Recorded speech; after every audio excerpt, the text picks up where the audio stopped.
This episode is brought to you by Wellness Patriots, a smarter way to do healthcare. They help businesses break free from the broken system with cost-saving plan designs, direct primary care, and risk management that shields you from big claims. Rooted in faith and community, Wellness Patriots brings real healthcare, not just insurance, so your dollars go further and your people are cared for. Learn more at wellnesspatriots.com.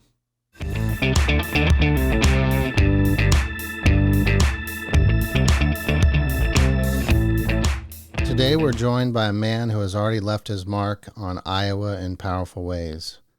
Adam Steen is a proud husband and father, a former college baseball player, and a leader who has served Iowa with conviction and courage. As a former director of the Iowa Department of Administrative Services, Adam built a reputation for caring about people first and for bringing integrity to public service. Now Adam is stepping into an even bigger arena, announcing his run for governor of Iowa with a message that has already stirred hearts and inspired hope across our state. His announcement speech was powerful, and it reminded us that leadership rooted in conviction can still move people. So Adam, welcome to the show. Thanks for joining us today. Thank you, Oliver. I appreciate that very much. Thank you for the intro too. Well, it was amazing. Your speech was, your announcement. Thank you. I was like, holy cow. I announced my run for county supervisor in a little barn, and you had 500 people and your family there, and it was just powerful. Yeah, that was a moment. Many things have transpired since then. One of the biggest compliments I've heard was that I was accused of having several speechwriters write that speech for me. And I deliberately didn't let anybody have any input in my speech. I didn't let anybody read it, didn't read it in front of anybody. My wife heard it in the kitchen. It had to come from my heart. I had to bare my soul for a move like this, for a time like this. And it seemed to really hit the mark, which is great because it was my heart coming right out there for everybody. So I really love the 15 years ago, the 10 years ago, the 5 years ago, the 1 year ago. I mean, it was powerful. Yeah. The fun part about it for me and how I typically write speeches is I think about them for a while. And I'd been thinking about this speech for maybe 2 weeks, off and on during the day, off and on at night, sometimes sleepless nights. When I sat down to write it, I had it written in 20 minutes. Oh, wow. And I was ready. It was just, again, it was like exactly what I wanted to say at the exact right time. Yeah, it was amazing. It must have been great having your family there on stage with you. Phenomenal. Yeah. So I want to start with your story. You grew up in Iowa, you played baseball, you built a professional career before entering public office or public service. What shaped your values and prepared you for that leadership? Yeah, that's a great question.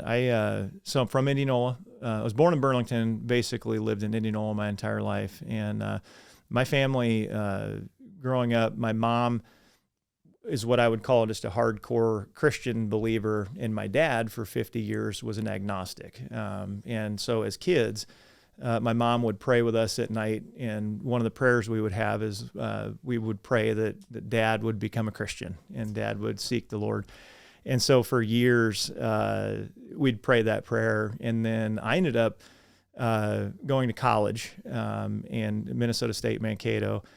And I had what I would consider a biblical sort of Christian foundation, sort of. I never really studied it. But once I went to college, it was done. Like I just went off on my own, lived, for myself. But I watched my dad transform from a distance. And my dad, through a series of different business events, found the Lord, and he went all in. And so my dad became an ordained pastor.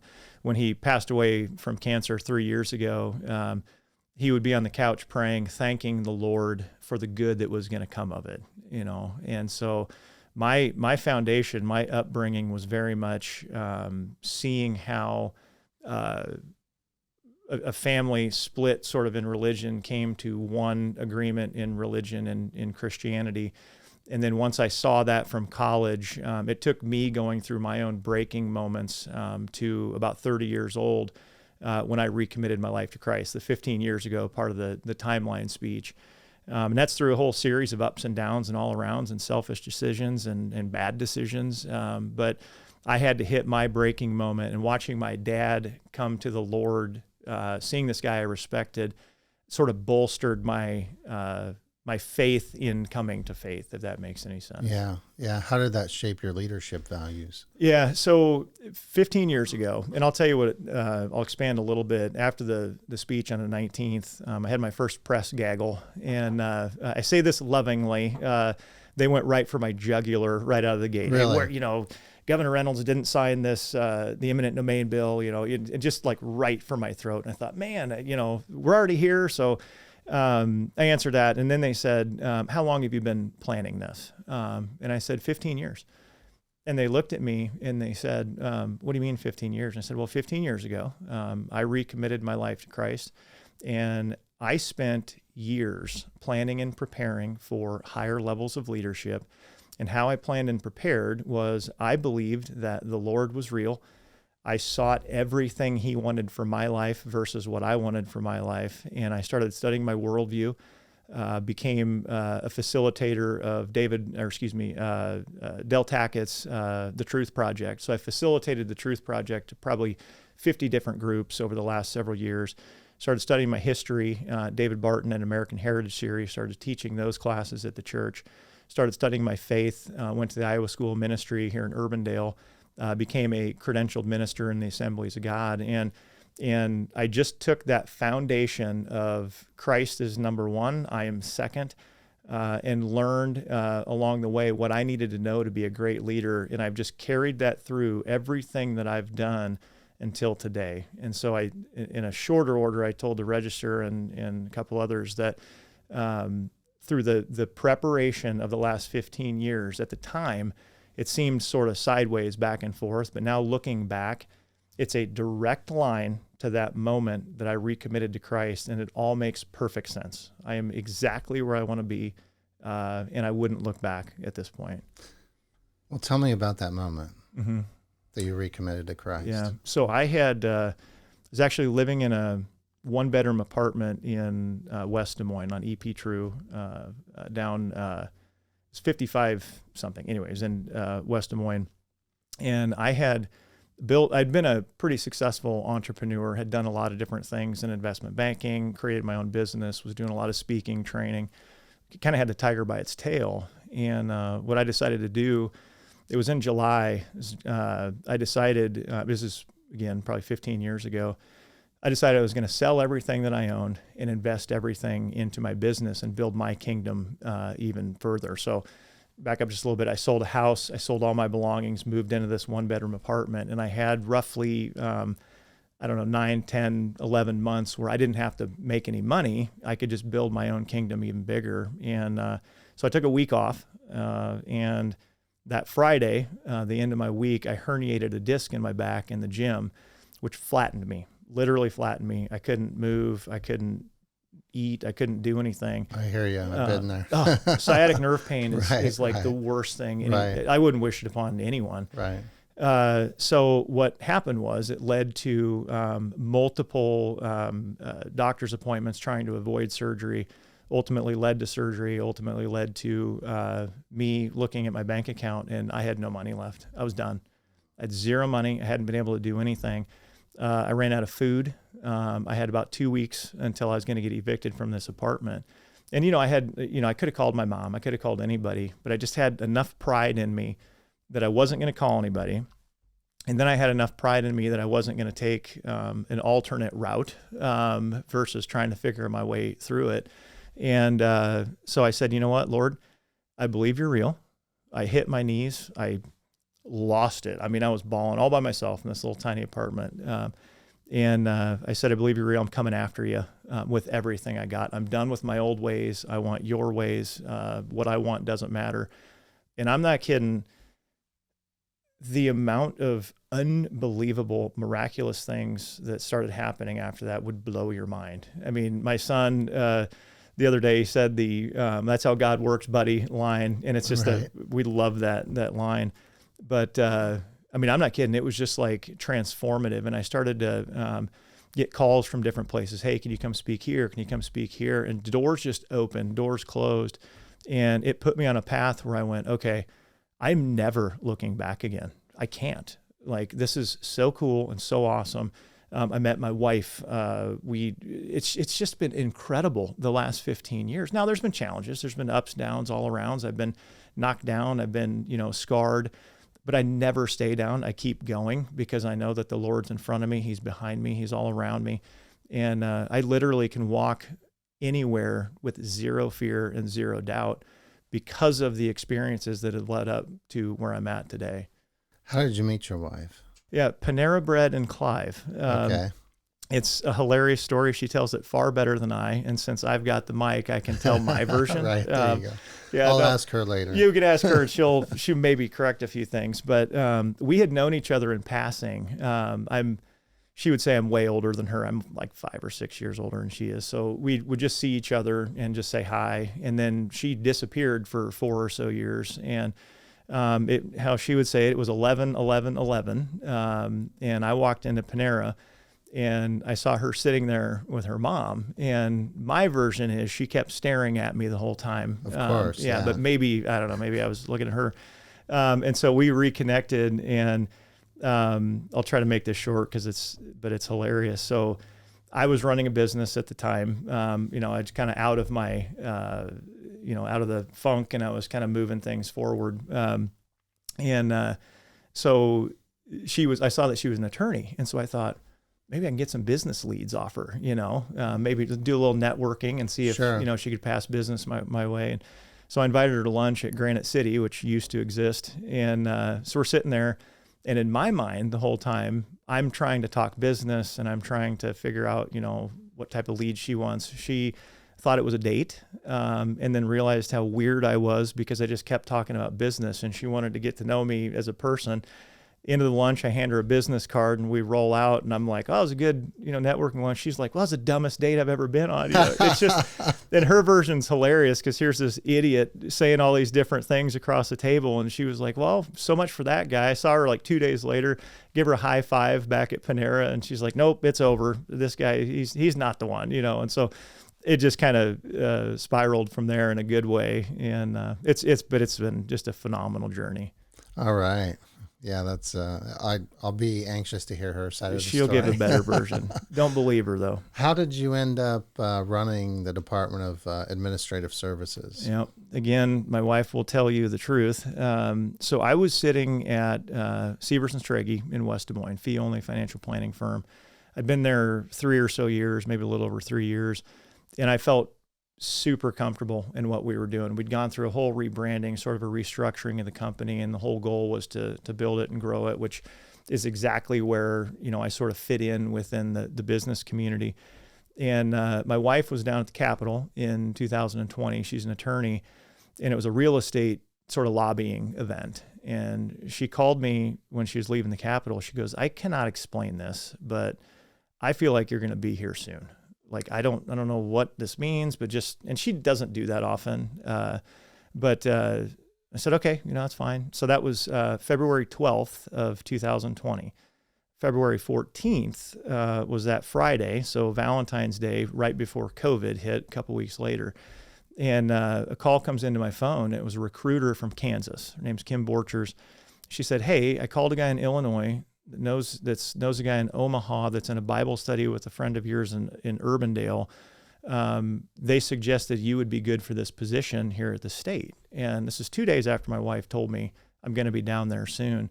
And I've told this to the governor too, which is just hilarious. But I said, well, I'm comfortable where I'm at. And so I passed the recruiter somebody else's name that I know, and said, I'm good. I'm not looking for anything new.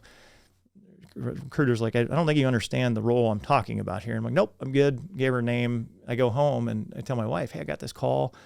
And she looks at me and she goes, don't you remember what I told you 2 days ago? And I'm like, oh, forgot about it. I was listening. I just didn't hear her. So I called the recruiter back and I said, tell me more about what this is. And when she described the role, I'm like, whoa, this fits me to a T. And so I said, throw my hat in the ring. I knew the governor slightly. Like she would wave at me. It was one of those, like, we didn't know she didn't know who I was, but we just like, hey, because we'd see each other at events.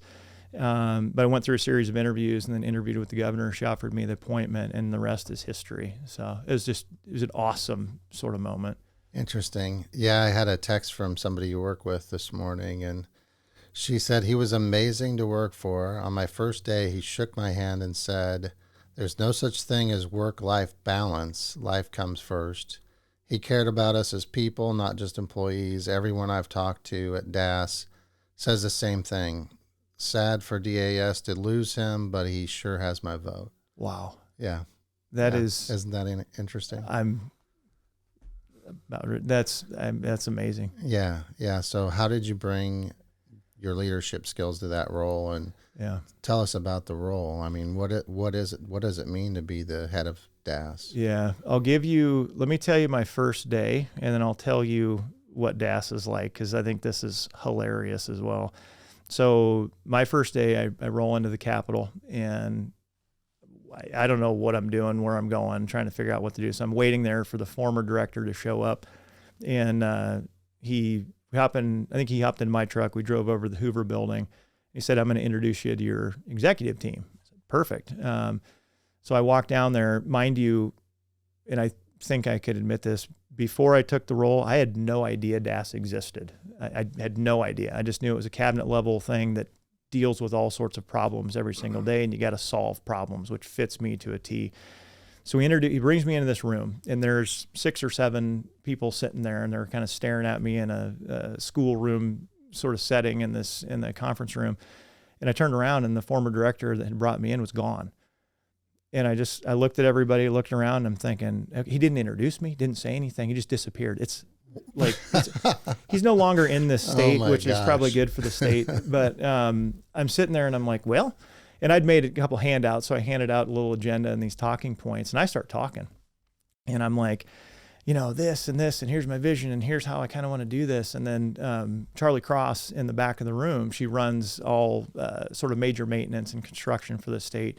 She raises her hand, and I said, "Yeah." And she goes, "Who are you?" No one told him I was coming. Nobody knew who I was. No one knew I'd been appointed. No one, including myself, none of us knew what was going on. So I said, "Okay, time out. Let me back up." That's how I started in this role. And so then I said, what I'm going to need is I need your suggestions fast. And I need to understand, from your perspective, what will work, what won't work. And the first suggestion was, don't make any wide sweeping changes. And I said, perfect. And then the next thing I said was, I am going to need your help so that I can learn what I need to learn so we can run this department how it needs to be run. So a lot of people would say, "Oh, you can't say that. You got to, you can't show any vulnerability." I'm like, no, that's not vulnerability. That's leadership. It's like, I need their expertise on a regular basis. Otherwise, we're in trouble here, because I can't go in there and pretend like I know what I'm doing. Thankfully, because here's what DAS does, and I'm going to miss some things here. DAS on an organizational chart sits right below the governor's office and right across from the Department of Management. So it's very high up on the state org chart. We oversee state procurement, so millions of dollars worth of contracts. We oversee state HR. 20,000 employees flow through HR. We oversee state payroll. A lot of money flows through payroll. We oversee state accounting, state finance, state investigations, state capital complex real estate. We did so good at our jobs during my tenure that we became the special projects entity too. So transferring land, sort of helping dispose of the Glenwood property, getting that to the community, which is an amazing story. So we oversee billions of dollars on a regular basis, and we, quite frankly, are the sort of guts of the operations of state government. So hindsight, if I'd have gone in there and said, "I don't need any help, I got this," I'd have been toast day 2. But instead, by me saying, "I need your help," we would sit there, and my wife has pictures of me, which I hate the pictures. I'd get home at 7, 8 o'clock at night, my first couple weeks, and I'd just be sleeping on the couch, just exhausted, because the amount of information they were pouring into me was one, extremely beneficial, but two, it was all consuming. And so what we did was we developed trust quickly. I let them do their jobs. My leadership style is very much by delegation to experts. Now, the experts bring back tough decisions to me. I got to make the decision and we move on. But I mean, we are the operational entity of the entire state of Iowa, even negotiating union contracts. I mean, I was the chief negotiator for the state. So the level of responsibility in that one role is astronomical, to say the least. Wow. Sounds like a lot. A lot. It's a lot. What was the Glenwood property? So the Glenwood property, HHS, through a series of different decrees, had to shut down the Glenwood Mental Health Institute. So Glenwood, Iowa, Southwest Iowa, there were like 97 buildings and 247 acres that the state owned. But due to kind of years ago, some things happening that Director Garcia had to sort of peel things out from, a decree came in and said, you got to shut this place down. And so the governor had seen the work that I did in Toledo, Iowa, transferring 15 buildings and I think it was 46 acres to the city that's now a school. Now there's bare ground they're building homes on. She went, hey, you're now in charge of the Glenwood project, which is 97 buildings, 250 acres. So when you do something good, you get more things coming your way. And so Chief of Staff Sarah Craig at the time, we're down in the community and in front of the entire community during some sort of contentious meetings. She looks at me and she said, Director Steen's going to run this project and he's got 3 years to get it complete. And I'm like, perfect, no big deal, I'm on it. So what we did is we set forth a project plan. I'm a project plan type of guy. Created single points of contact with all the entities that we were going to have to utilize to get this project done within 3 years. And then DAS had a single point of contact. His name's Paul Carlson. I would say this if you were sitting here. I think he's 172 years old. He's been working at the state for 150 of those years. He would laugh if I said that. I don't think that's an HR violation. Anyway, so Paul was my single point of contact. And we had to coordinate. My last sort of guesstimate on how many entities we had to work with was 17, including the business community in Glenwood, including all state entities from the DNR to HHS to you name it. We had 17 different entities that we had to coordinate and keep on track to make sure that we got done within 3 years. And what happened, I forget the date, I should remember the date. We got everything transferred 6 months early, and the community now has federal funding to, I believe it's federal funds, to now transform that hill into an economic development opportunity for Glenwood, which I think will work well because it's pretty close to Omaha. But yeah, we pulled off literally the biggest land project the state's done to this degree, and we did it 6 months earlier than we were supposed to. It was phenomenal, but it was all about keeping people on track, getting that project plan, single points of contact. You grind it out. The amount of times we thought we were done and we're going to have to give up would blow your mind. But we just rally, push things, figure out a solution, and then keep moving forward. And it's that type of project that we did over and over and over again that not only put our sort of department on a whole different stratosphere of sort of respect around the state, but it's something that I'm flat out excited to carry into the governor's office on day one and start doing a ton of other cool things here for the state and for the taxpayer. That's amazing. It's awesome. Myriad is the solution. For more than 15 years, Myriad Advisor Solutions has helped entrepreneurs and independent professionals launch, grow, and thrive. From startups to established businesses, Myriad is your strategic partner, handling the complex details so you can focus on what you do best. Technology, compliance, operations, strategy, they've got it all covered. Do what you do best. Let Myriad do the rest. Learn more at myriadas.com. One thing that I'm really looking forward to now, should I become governor, is number one, being able to govern day one. I'm super excited about that. I half joked yesterday with somebody that the only thing I need to do to be ready to govern day one is get my badge back. And I want, if Jake is listening to this, hold on to my badge, because I don't want to pay $18 to get a new one. But I just got to get my badge back, and I'm ready to go because I know all the players. I know what's going on. And really, aside from getting going and getting moving day one on things, I'm fired up and excited to work with the legislature and just sit down and go, okay, guys, I'm not a politician. I'm an operator. I'm a businessman. I'm a father. I'm a conservative, principled human being at the end of the day. How can we work together to create an agenda here that sort of fits what we need to do for Iowa to carry us forward in the future? And I've got a ton of ideas in the business realm that we can do. I've got a ton of ideas that I want to do for families and for communities and different things. So I've got a vision. I want to make sure that I'm working closely with the legislature, because obviously they're elected by the people, and I want to make sure that all of us are coming together to make proper policy for the state going forwards. That kind of brings us to education. It's always front and center in Iowa, and I know it's suffered a little bit in the past few years. One of our Patreon members, David, shared his own story. He attended a non-traditional leadership training college, like 3 years, and got his certification, and he's had 10 years of professional experience. But when he applied to be a substitute teacher in Iowa, he was told that none of it counted. So how do we change that? I mean, we have it, and this was during a teacher shortage. Yeah. How do we do, is it alternate licensure? Is it, I mean, do we want the same products coming from the same institutions that are teaching our kids and pulling in those books you're talking about, you know, my Jacob's New Dress? Yeah.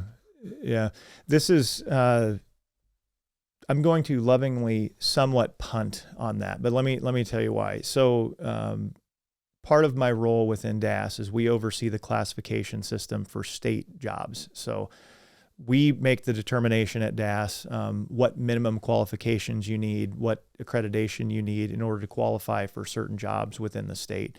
My focus during the last 5 years in that realm was for state-specific jobs. Now, working with Department of Education to determine what some of those min quals should be, what some of those certifications need to be, that's something I'm looking forward to as well, because I'm not going to sit here and say I'm an oracle and know all of everything.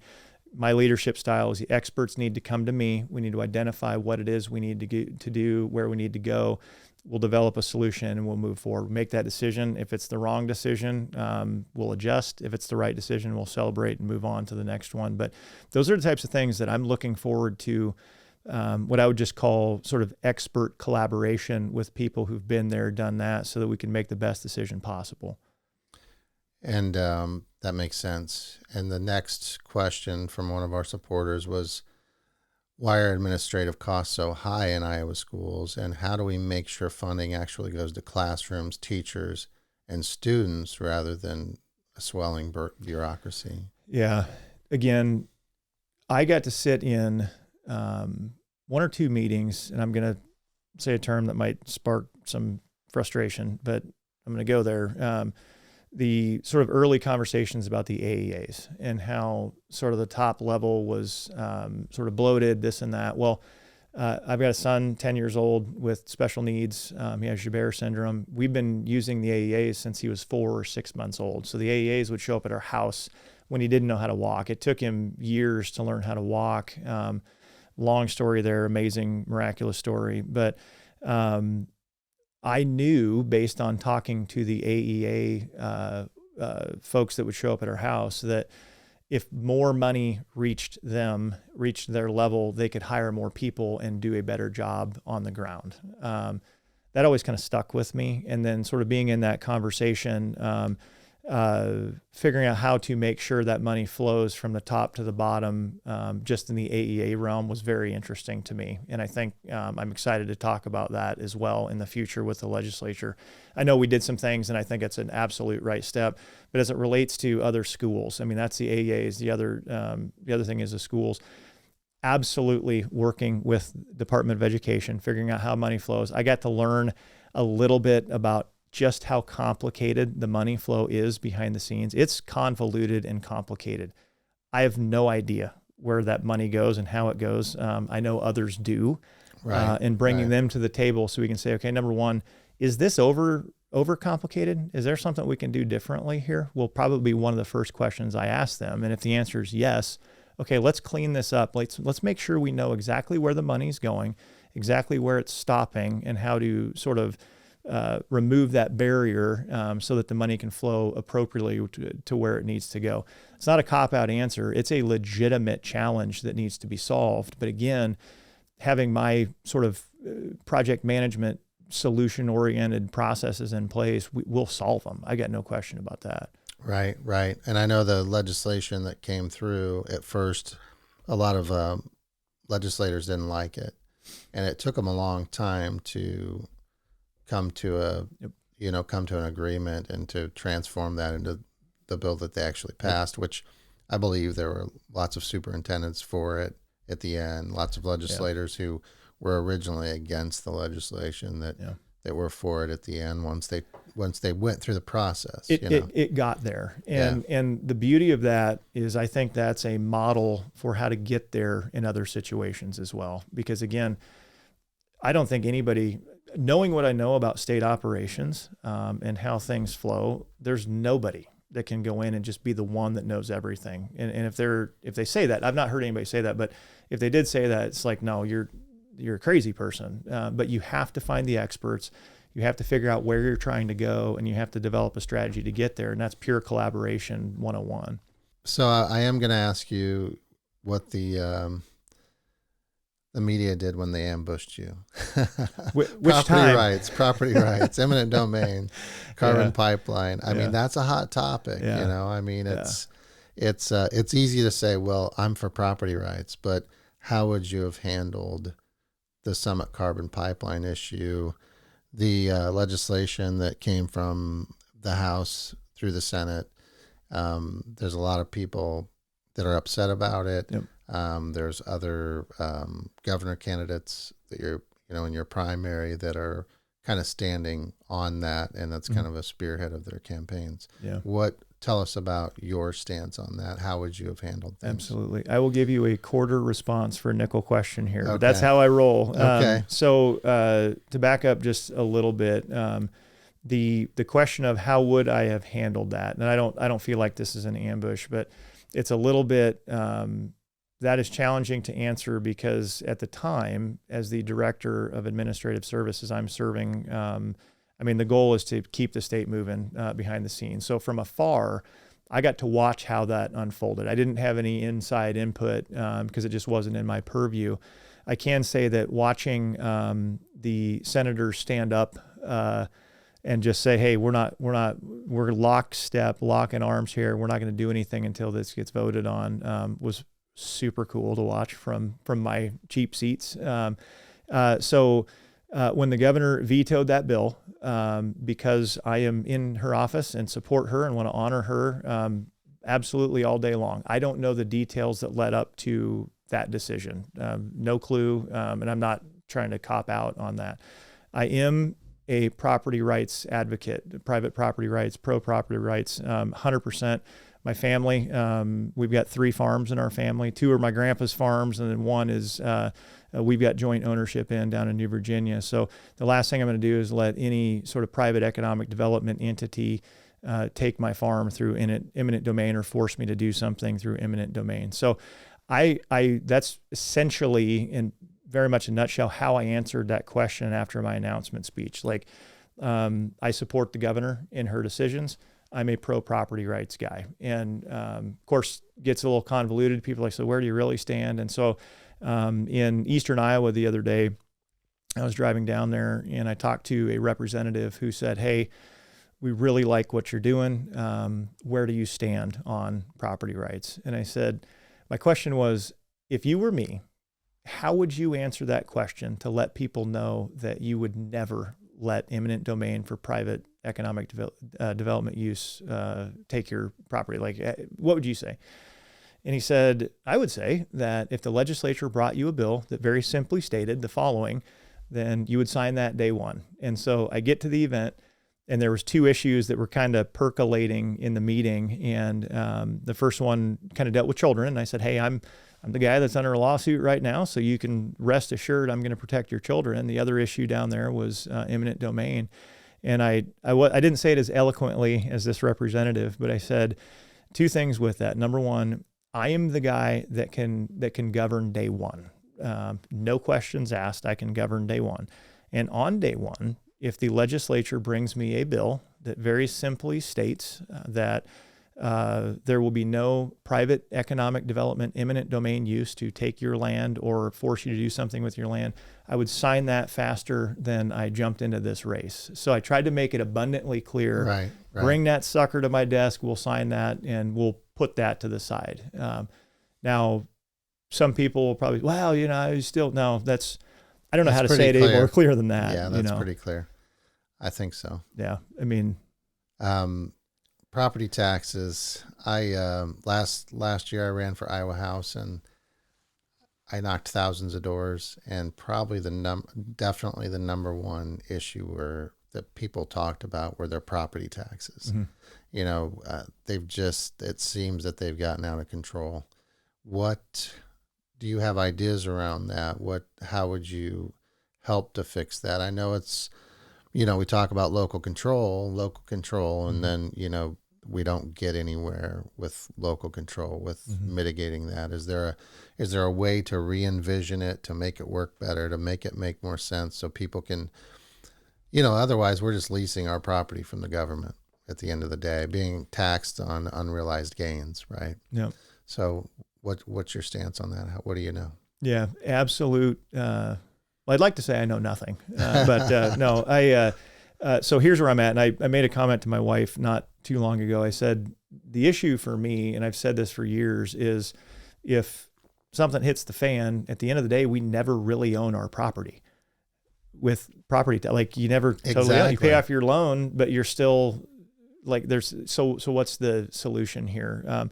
I called a friend of mine who is going to be and has agreed to be kind of my tax expert along with some others. And so we're forming a little team to work through that. And when I asked him, I said, I need you to be my property tax guy. And he kind of chuckled and he goes, well, the first thing we're doing is we're going to educate people, because most people don't know exactly how this works and how the money flows and where the money goes. And I said, well, that's exactly what we need to do, but I need sound bites. And he's like, there's no way to sound bite this thing.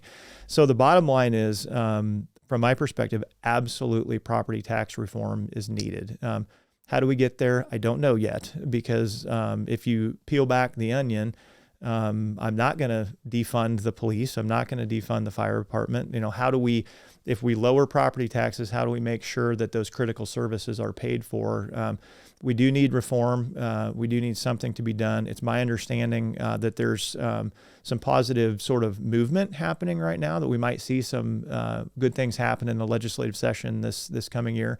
I'll be watching that very closely. I will probably have some conversations with people as that moves along, so that, if it doesn't end up going the way it needs to go, we can get there the following session.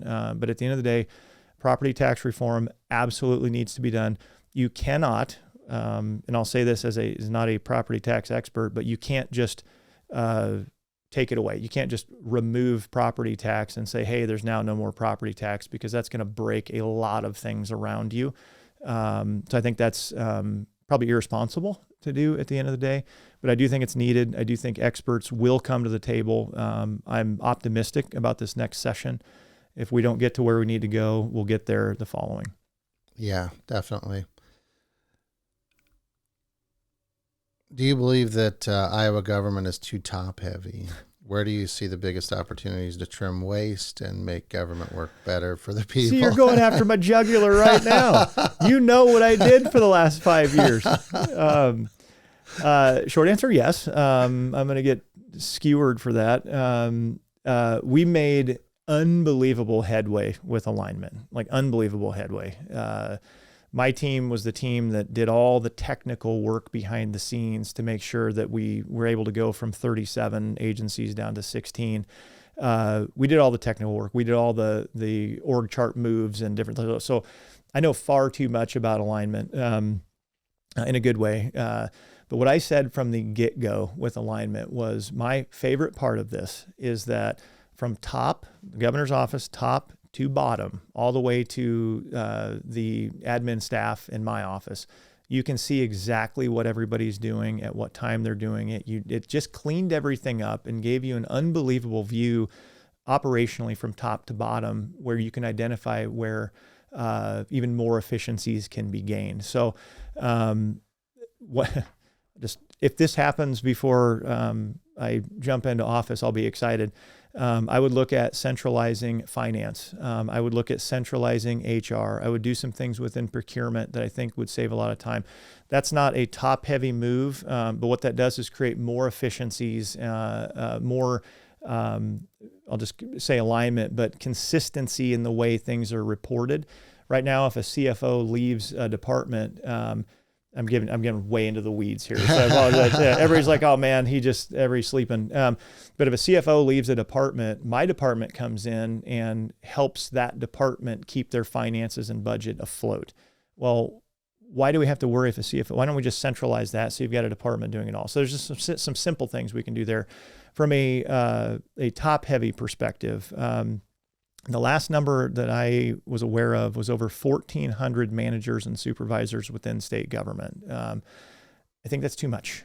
I think we can figure out ways to sort of either move people downstream or figure out different ways to utilize state time and taxpayer dollar to make sure that these departments are running efficiently and effectively. So I do think there's some areas for improvement. I'm not talking about layoffs. I'm not talking about things like that. I'm talking about shifting things organizationally so that we can run things smoothly and better. Because at the end of the day, the taxpayer's dollar is what funds this entire thing.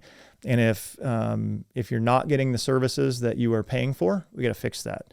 If you are, we need to look at continuous improvement along the way. So it's just an operational model that I think will be very exciting to implement.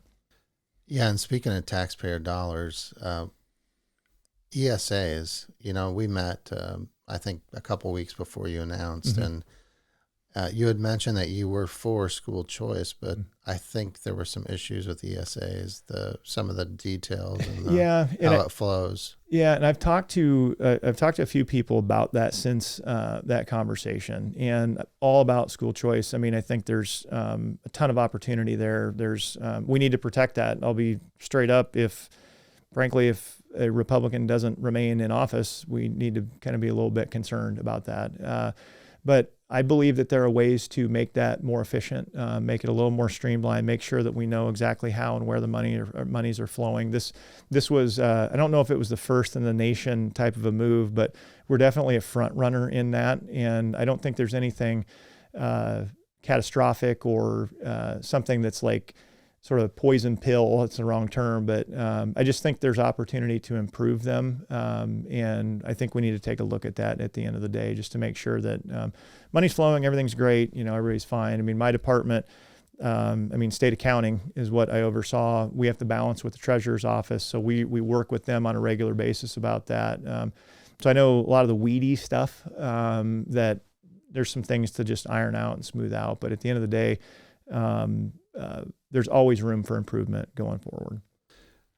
So there are some good guys in the race. I mean, some people that I really respect and that I've, fought on the front lines with some issues on. Why you and why now? Yeah. It's a great question. And I have nothing negative to say about any of the other candidates that are in the race, or maybe will join the race. There's never been a better positioned person for something like this than me. Again, you look at my background, my resume speaks for itself. It stands alone. You look at my leadership style, it's exactly what's needed for this type of job for such a time as this. There are 3 pillars that I believe the governor must master in order to be a good governor. The first one is operations. I'll be straight up, I've got that mastered, and I know every single player within state government. We get along extremely well. I believe a lot of them, as you pointed out, would be excited to see me come back because they were disappointed because I left. Operations is a huge pillar within state government that the governor has to understand. They have to administrate. They have to lead. They have to manage. The second pillar is community. And community for me delves into people and culture and understanding how to drive a culture within this state that exceeds anything more abundantly than we've seen across this nation. If you could see some of the messages, leave out the negative ones that I'm getting, but the messages that I'm getting from people say, I mean, a guy in California, he said, hey, I saw your speech. I see what you're doing. I want to move to Iowa. And I'm like, cool, leave your policies in California, but move to Iowa. We'll be good to go. There you go. That's happening all across the country. And that's because, I mean, frankly, and people might get frustrated with me for saying this, but there's a move of the Lord that's happening right now that I couldn't do myself. There's a community aspect to what we are doing that's about accountability. It's about leadership. It's about getting families to understand that things are incredibly important to pay attention to. Get off the cell phone, get off the video games, get outside, get your kids involved, go to a trade school, go get involved in getting your hands cut up. There's a cultural aspect to this that the governor has to lead the charge in. And I've got culture running through my veins like you wouldn't believe. And that's a critical element to it. And then the third pillar is politics. And I've said for years, and now I'm saying more often, I'm not a politician. I have policy ideas. I've got policy thoughts. We have the government's too involved in stuff. We need to give the power back to the people. We need to find common sense legislation that gives people the power back so that the people make the decisions, the people decide. And the government, all we do is provide a service for the people. And we need to get to that spot. So from a political perspective, it's absolutely critical that the governor be able to work with the legislature on a regular basis. And I can give you a reason, like I said in my speech, I've got receipts to prove why I can do that. So the DAS director is an appointed position, but it has to be confirmed by the Senate. The first year I was appointed, I was not confirmed. So I had to then, which is some rigmarole, and I was like interim, and then I got confirmed the next session.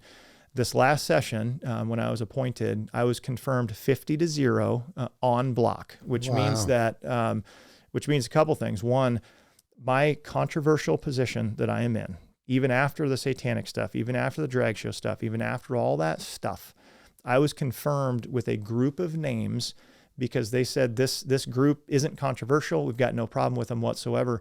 They didn't pull me off that list of names and vote on me separately. They went, this guy knows what he's doing. We appreciate him. We trust him.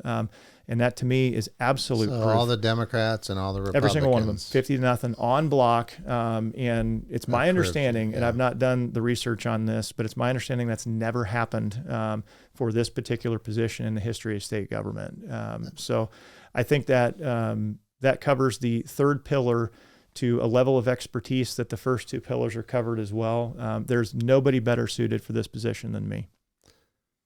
Interesting. Yeah, great answer. I'm going to ask you one more question before we wrap up. And I'm just thinking about this, and my kids would appreciate this. Iowa's water quality. Mm-hmm. How can we improve it? I mean, we had to shut down. We couldn't water our lawn. We couldn't wash our cars.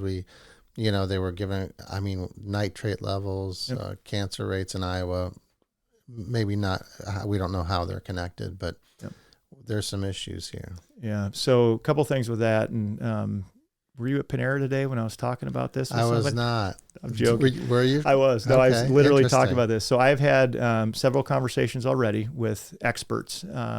And I start the conversation with, I'm not an expert. I need you to tell me what I need to know about this. Now, why I care about water quality is not just for me, my wife, and my boys. My father passed away of clear cell kidney cancer 3 years ago. That's not genetic. It's, I think, environmental. We don't know what caused his cancer. He's a healthy guy. He's now gone. My mother, thank the Lord, is now cancer-free. She had breast cancer, got through surgery. She's a cancer survivor. The breast cancer that she had was not genetic either. So you got both my parents end up with cancer. Is it something at the house? Is it something? We don't know where that is. So I do not want that to happen to my family, let alone any other family, because again, I'm here to protect people as best I can. I've got to get to the experts so that we can figure out what the cause is and how to eliminate that for the future. So to get there, I've got to bring experts in. I got to learn as much as I can. I got to take recommendations. We got to make a decision, see if that is the right decision. If it's not the right decision, we adjust. If it is, then we've just won. So would you be willing to create a task force? It's already underway. Okay. Absolutely. Yep. Okay. Yep. It started. We've got some technically great schools here. That absolutely. And there was a forum at Drake. I had another event I couldn't get to, but it was overflow crowd from, I want to say they were PhDs talking about, they went through a report about this exact topic not too long ago. I was not there, haven't read the report. There are people that are giving me information right now. So absolutely, a task force is already underway. That's the only way to try to figure out this problem and make sure that our future is protected for our kids. Okay, I lied. I have more questions. Hey, I'm ready, man. I got nothing. No, all right. My campaign team's going to be mad that I'm not out fundraising right now. Sure, so anyway, we think about that. We'll talk about that at the end. No, we'll make sure good. people know where to donate. Medical freedom. You talked about coming onto the scene kind of during COVID, and Yep. I had the great COVID awakening along with many, many people that I've gotten to know in the medical freedom movement. Where do you stand on medical freedom? Yeah. Get the government out of the way, for crying out loud. Just get out of the way. Let Iowans be Iowans. Let us live our lives. I was one of the guys that for maybe 2 or 3 weeks when COVID hit, Again, I shouldn't joke about this. I was the designated guy that was going to die for the family. So I would go out and get groceries, and I'd come back and I'd go shower. And after about 2 or 3 weeks of that, I'm like, what are we doing? Like, what is going on? So we're listening to Dace and all these other shows in the kitchen. Like, what has life become? Like, we've got a birthday party for my son and we can't give my dad a hug. Like, what is happening? Like, you don't give grandma a hug. This is insane. Now, why I shouldn't laugh about any of this is that I know people were in hospitals and I know they died. And I think that's tragic because I know people that weren't able to go see their loved ones because of this. And it breaks my heart. I didn't have that type of experience. I know other people did, but at the end of the day, government got involved and created downstream issues that I think we're maybe just now sort of peeling back from. I will say this, and it's not just because I worked for the governor, but I appreciate how she handled that. A lot of people, I should have done this. That. No, she took a very balanced, I thought, approach to the process. She doesn't know this, but I sat on phone calls, on Zoom calls, when people would pray for her. I knew how difficult this was for her, and she was trying to get experts to come in and trying to figure out who was right, who was wrong. And in those positions, you have to make difficult decisions. I've now been there. I've been involved in difficult decisions. And frankly, I think we know how to do things a little differently now based on, what we saw. But at the end of the day, if I can find ways to keep government out of the way, I'm going to do that all day long. Would you consider rolling emergency powers back? Yeah. So the real question for me in that is, if one person has that much authority, what happens if somebody else comes in to that position? That's the challenging part of that question. And I think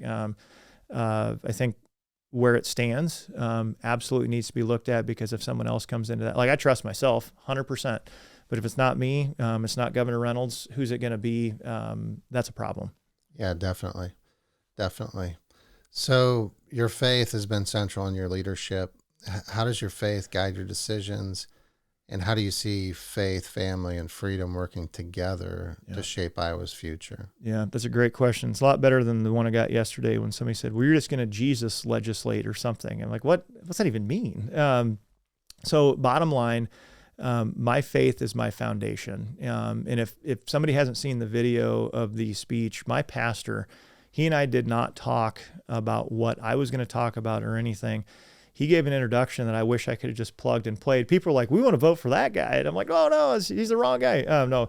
But he introduced me as somebody that my faith and my family are so foundational to who I am as a person that any decision I make is going to be rooted in that exact foundation. So, I'm going to be consistent. I'm going to be fair. It's going to be appropriate going forward. So that's how, to me, they all blend together, is you've got somebody that isn't just paying lip service to that type of a comment. You've got somebody who's been operating at that level for many, many years. And again, I've got the receipts to prove it, to show that, yeah, I'm a faith guy, I'm a Jesus guy. That just means that my foundation is completely solid in my beliefs. It's solid in my worldview, and we will make consistent decisions on a regular basis that are going to be the best thing for the state of Iowa.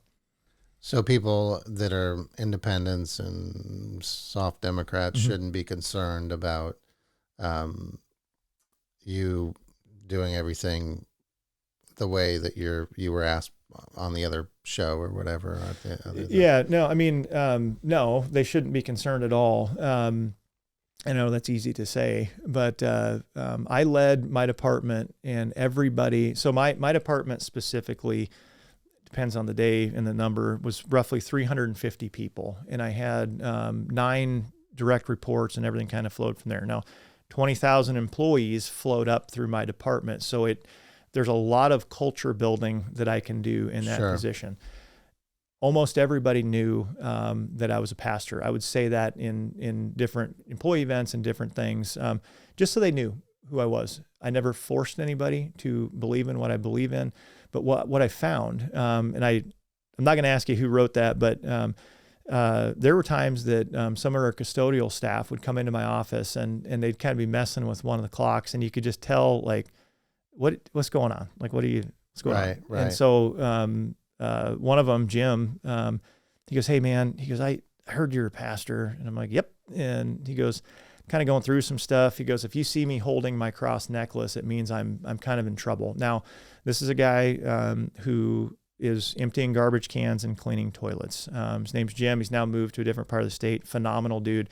I've got a little shield that my boys and we've got the Secret Superhero Nightclub, and we've all got this little coin shield. And we go to Perkins and we go through different topics. And I said, "Jim, can I give you something?" And he said, "Yeah." And so I handed him one of my shields, and I said, I'm trying not to cry. I handed it to him, and I said, "You're now part of our club." And I told my boys what we did. They're like, "Oh, cool." They don't know Jim.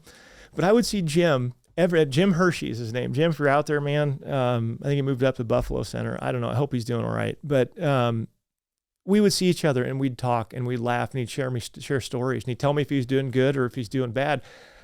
I don't have time for that sort of thing, but I'm going to make time for that sort of thing, because it's the people that matter most. I don't care if you're a janitor. I don't care if you're a CEO. You matter. Your lives matter. Everything about you matters. And that's the philosophy I took into this position. And the amount of people that would come to me with different challenges on a regular basis. I don't say this braggadociously. They would come to me because they knew I cared and I listened. And you know what? There were times I didn't have time for it, but I chose to make time for it. And if I didn't, I'd say, "Hey, catch me in the hallway. I'm headed to lunch here at 1:15 or whatever." So I don't think once I mentioned I was a Christian. I don't think once I mentioned Jesus' name. And some people may, "Oh, you should have." You know what? They watched how I led, and they wanted they wanted more of that. And nobody questioned where I stood. And I mean, from my perspective, that's how we need to be walking around the community, opening up doors for people, picking things up when you walk by them. I mean, that's the culture I'm talking about. We have to start living that way. We have to start realizing that people have souls, and they're going to end up in some place, either heaven or hell, because it's real. I'm telling you. I know you know. But at the end of the day, we have to start modeling our lives for people, so that we can develop relationships and we can come together and build our communities in a way that's never been done before. I love that, man. I love that answer. Sorry, didn't mean to cry. Well, didn't think I was going there. Last episode, Shelley cried and made me cry. So, yeah. That's interesting, and I love it, because it's like, I was listening to an interview with Hugh Jackman one time, and he said that his dad was a very devout Christian when he was young. And he was really into it himself. He was a young man, always going to church, always, in the youth group and et cetera. And he said to his dad one time, he's like, "Why don't we have a bumper sticker with a fish? Why don't you wear the fish pin like so-and-so's dad does and all these other dads do?" And his dad said to him, "Son, people should know we're a Christian by our actions, by how we treat them, by Amen. how we live our lives. Amen. And not because we're flying a bumper sticker. Amen. Yeah. Amen. I've got a cross necklace underneath this shirt that's got baseball stitching in it, but me and the boys have one. And I don't have to wear it outside of my shirt. It's right. People know. Yeah. I don't have to tell them. Yeah, exactly. God bless you, man. That's amazing. It's awesome. So thanks for sharing your story and your vision today. And how can people find you? How can they reach you? How can they get to know more about you and support you? Yeah, thank you for that question. So it's adamsteen.com, adamsteen.com, Steen. Everything should be there. We're building things out in an incredible way. Things are a lot of fun.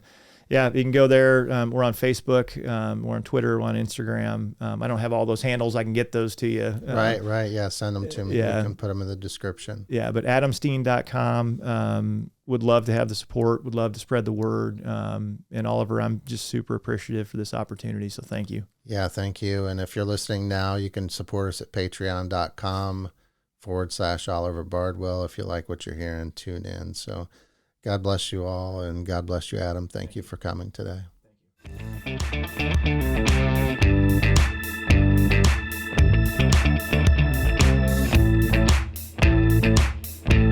This episode is sponsored by the Gorilla Cover, the strongest window well covers on the market. Family and veteran owned, these covers are custom made and built tough right here in Winterset, Iowa. Made from ultra-strong UV-treated polycarbonate with aluminum hinges, Gorilla Covers protect your home from water, debris, and accidents. And they look great too. Stop settling for flimsy plastic that yellows and rattles.